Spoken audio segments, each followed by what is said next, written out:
नमस्कार, मी समाधान कांबळे. नवक्रांती न्यूजच्या बातमीपत्रामध्ये आपण पाहणार आहोत आजच्या दिवसभरातील ठळक बातम्या.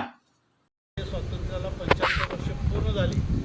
म्हणजे 2022 साली आपल्या देशाच्या स्वातंत्र्याला 75 वर्ष पूर्ण झाली. या अमृत महोत्सवानिमित्त आपल्या देशाचे आदरणीय पंतप्रधान मोदीजी यांनी आझादी का अमृत महोत्सव हा संकल्प जाहीर केला आणि या संकल्पना अंतर्गत हर घर तिरंगा ही मोहीम राबवण्याचा संकल्प त्या दिवशी केला.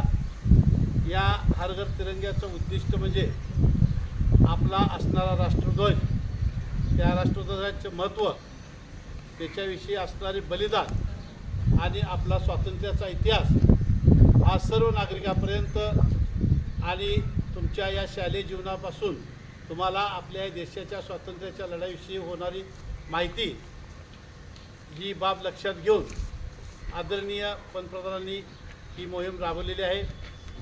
आपल्या देशाविषयी देशभावना, राष्ट्रभावना जागृत करणं, आपल्या देशाची एकता, अखंडता अधिनियमित करणं हा मुख्य उद्देश या योजनेचा आहे. तेव्हा या योजनेमधून आपण आपल्या देशाप्रती असणारा सन्मान, राष्ट्रप्रेम जास्तीत जास्त व्यक्त करून याची माहिती इतरही लोकांना द्यायची आहे.